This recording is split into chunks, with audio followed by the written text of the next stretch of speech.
Hello and welcome everybody to a brand new episode of r/MaliciousCompliance. My name's Ryan, the official host, the voice behind Reddit Voice, and I look forward to bringing you guys today's top stories. Before I do, however, I'd really appreciate it if you could hit that subscribe button, as well as make sure you got notifications turned on. That way you could stay up to date with all the latest and the greatest. Our first story of the evening is 26 days old, and it's by Madam Syntax. It's called Sick Leave and Management. Many moons ago, I was working as an RN in an aged care, a brand spanking new facility owned by lawyers and run by clowns. In the short time I was there, around 18 months, we had 8 or 9 managers, each wanting to put their own stamp on the way things were run. One such manager started canceling already approved leave and implemented a rule that we had to provide a full week of notice for sick leave. What? I challenged this because, like most of us, I often don't know if I'm going to be unwell until I wake up that day. Nope, the rule stays. Well, about that canceled leave. I had booked 4 days off for my brother's wedding. Instead of haggling it over or simply not turning up, I decided to follow the rules. Exactly 1 week before the wedding, I called in with notice for sick leave. What's wrong with you, my child? I'm not sure yet. What do you mean you're not sure? You need a reason for sick leave. You require a week's notice, so I'm giving that to you. I'll be sure to bring in a medical certificate when I return. I had an amazing time at the wedding, had my GP sign off on sick leave as they viewed my time off as essential for my mental health, and about a month later I handed in my resignation. Funnily enough, I heard the policy was revised not long after I left. Our next story of the evening is a month old, and it's by Equivalent Salary 357. It's called Don't Walk on My Rocks. This story takes place one morning more than halfway through my Army basic training at Fort Bliss, El Paso, Texas. 50 plus years later, some of the details are fuzzy or lost, but none of that really matters to the retelling of this tale. At the time of this malicious compliance, I had taken something to the company office for a drill sergeant and was returning to the training area. There wasn't any grass in our company area, and it was just too dry for grass. Instead, we had rocks about the size of quarters and $half where you would normally expect grass. And the DIs had a rule. Keep off my rocks. This particular day, I didn't. I could have stayed on the concrete sidewalks, but I cut across the rocks, a distance of perhaps 30 feet rather than the 120 feet or so on the sidewalk. It almost worked out just fine.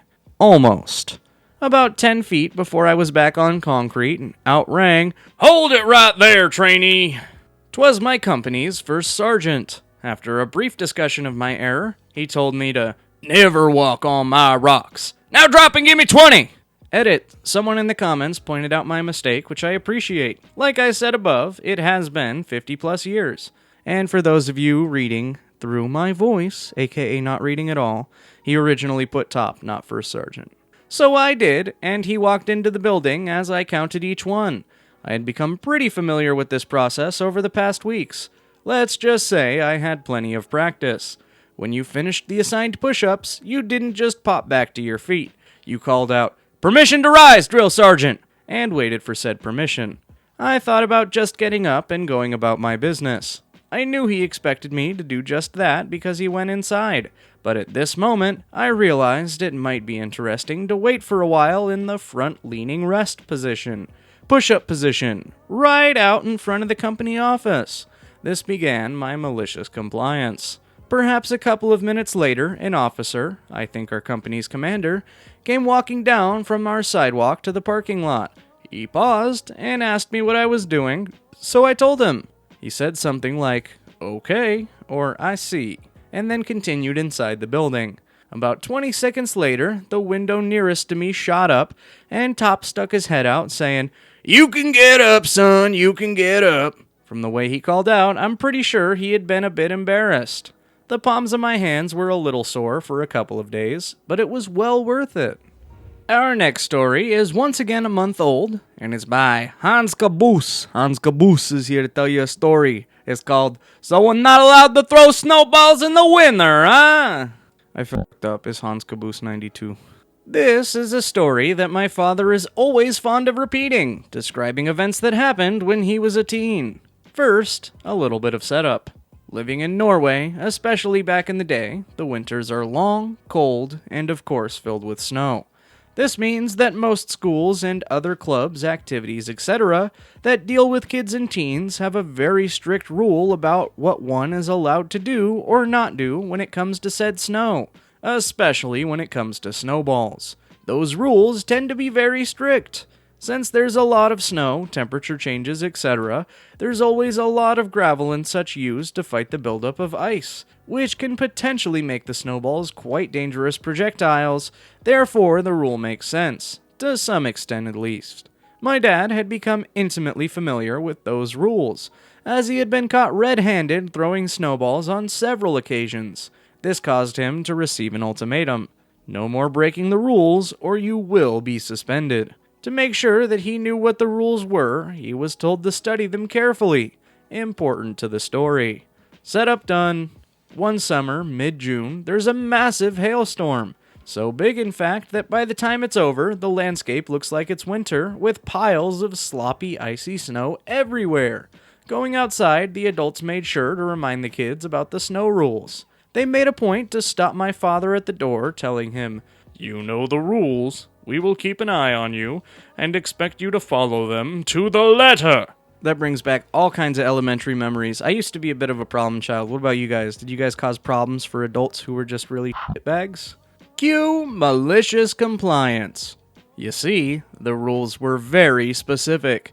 They specifically stated what you were and weren't allowed to do with snow in the winter. Every single rule started with, in the winter, you are not allowed to. As my father had been forced to study the rules extensively, he knew perfectly well what the rules stated, went outside, gathered up a piece of snow, and hurled it at one of his friends. This, of course, sparked a massive snowball fight, which led to him going to the principal's office. I assume you know why you're here. Not really, no. I don't see how I did anything wrong. I thought we made things very clear when it comes to what would happen if you break the rules one more time. Pulls out the book of rules and flipping to the page. Mind reading me this rule? Pointing to the rule about snowballs.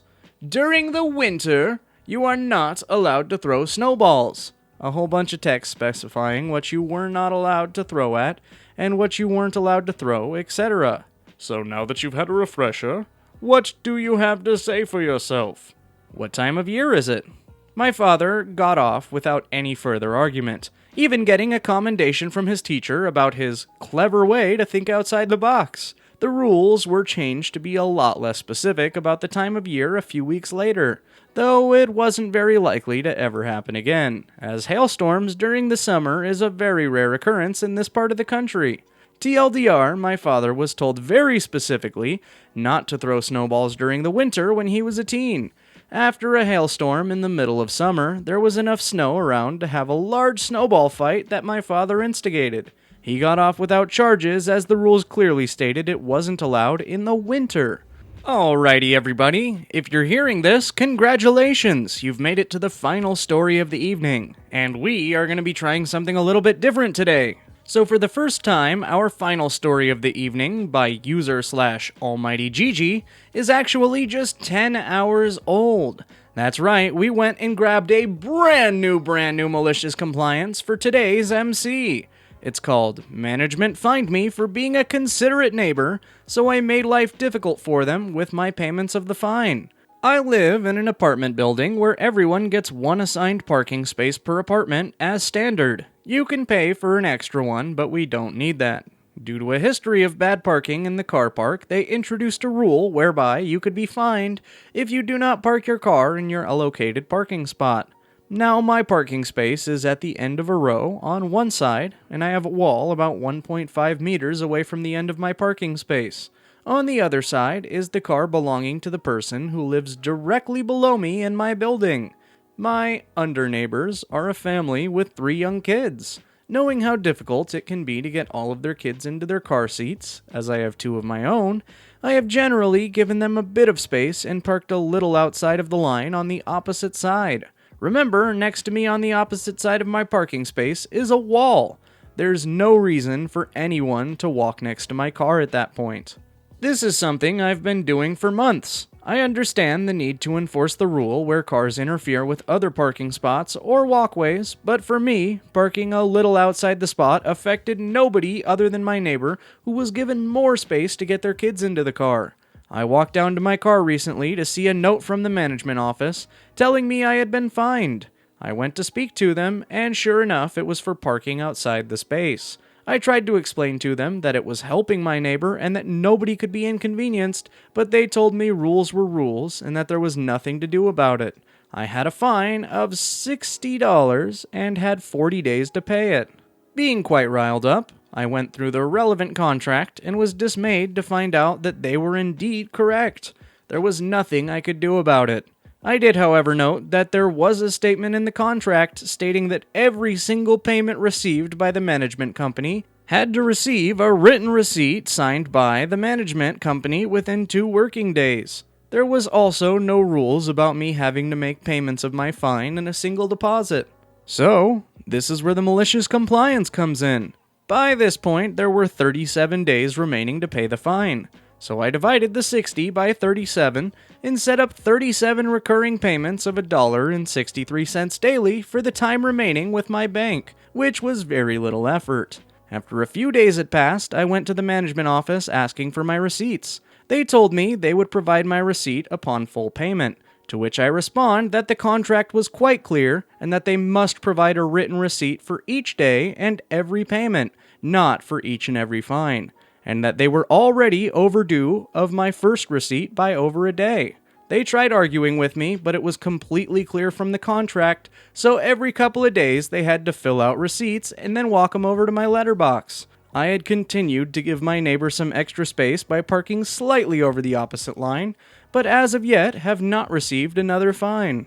And there you have it, folks. The end of the epics. If you like these stories, or maybe you like that today's top stories actually had a top story from today, be sure to leave a like and tell me about it in the comment section below.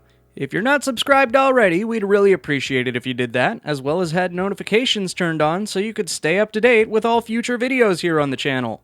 As always, my name's Ryan, the voice behind Reddit Voice, the official host here on the channel, uploading just about every single day, and I look forward to seeing you guys in tomorrow's video.